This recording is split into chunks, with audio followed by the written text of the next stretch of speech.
Menerapkan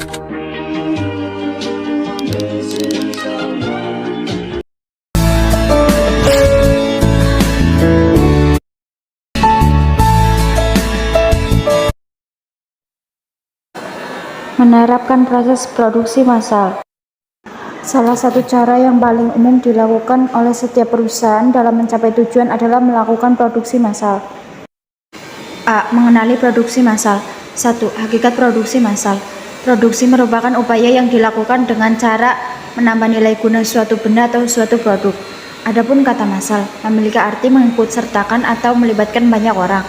Berdasarkan kedua pengertian tersebut, dapat disimpulkan bahwa produksi massal adalah kegiatan yang dilakukan untuk menambah nilai guna suatu produk atau menciptakan suatu produk dengan melibatkan banyak orang, dalam hal ini tenaga kerja. 2. Ciri-ciri produksi massal. A. Produk yang dihasilkan dalam jumlah besar. B. Biaya per unit rendah. C. Bertujuan menguasai pasar. D. Dijual di pasar bebas. E. Hampir tidak ada variasi produk. Dan F. Harus ada stok untuk memenuhi kebutuhan saat masa tunggu. 3. Kelebihan dan kekurangan produksi massal. Sistem produksi massal memiliki kelebihan dan kekurangan. Adapun kelebihan dari produksi massal yaitu A. Hemat biaya, B. Efisiensi waktu, C. Tingkat keakuratan tinggi, dan D. Tingkat produksi cepat. Adapun kekurangan produksi massal yaitu A. Tidak ada jaminan produk akan laris di pasaran, B. Kurang beragamnya variasi produk, C. Biaya mesin mahal, dan D. Tidak ada jaminan produk akan laris di pasaran. B. Perencanaan produksi massal. 1. Ruang lingkup perencanaan produksi. A. Mempersiapkan rencana produksi. B. Membuat jadwal penyelesaian produk.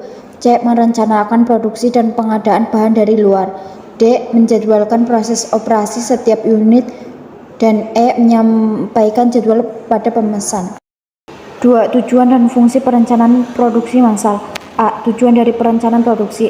1. Meminimalkan biaya serta memaksimalkan keuntungan. 2. Memaksimalkan kepuasan pelanggan.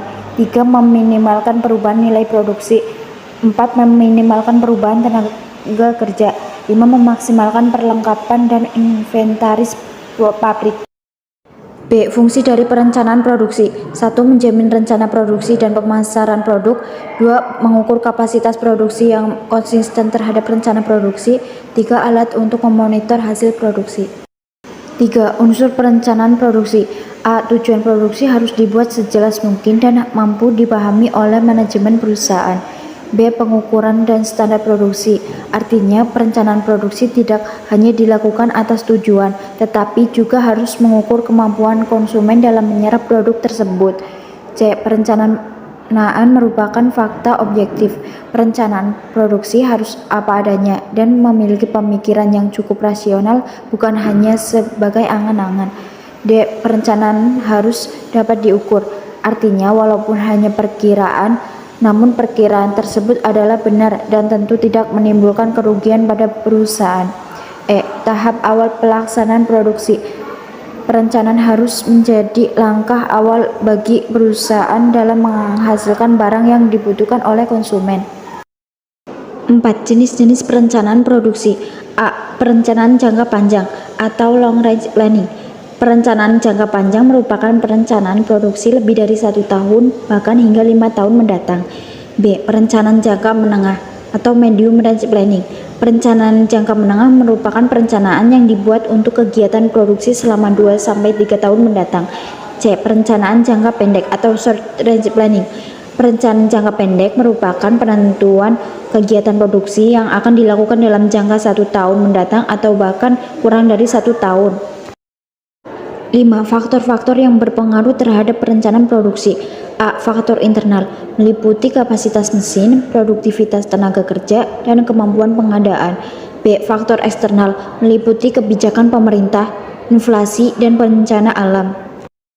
6. Langkah-langkah perencanaan produksi. A. Penelitian dan pengembangan produk. 1. Penelitian proses produksi merupakan penelitian yang dilakukan perusahaan dengan tujuan perbaikan terhadap proses produksi yang sedang berjalan. 2. Penelitian produk merupakan penelitian yang dilakukan perusahaan untuk mengetahui selera konsumen sehingga penelitian ini bertujuan sebagai perbaikan produk yang sudah ada dan disesuaikan dengan selera konsumen. B. Mencari gagasan dan seleksi produk. 1. Mencari gagasan, yaitu tahapan dalam mencari gagasan dalam rangkaian pengembangan produk. 2. Menyeleksi produk, yaitu tahapan untuk memilih gagasan-gagasan yang masuk atau yang terbaik berkaitan dengan pengembangan produk. 3. Desain produk pendahuluan, yaitu perlu dibuat sebelum menentukan desain produk yang sebenarnya. 4. Pengujian merupakan kegiatan untuk menguji apakah produk layak dikembangkan atau tidak, baik dilihat dari potensi pasar atau konsumen. 5. Desain akhir dibuat apabila hasil pengujian produk layak dikembangkan. C. Menetapkan skala produksi. 1. Penetapan waktu. 2. Penetapan kualitas. 3. Menghitung biaya. 4. Penetapan tenaga kerja. 5. Penetapan peralatan. Dan 6. Penetapan bahan baku. Tahapan skala produksi antara lain routing, scheduling, dispatching, dan follow up.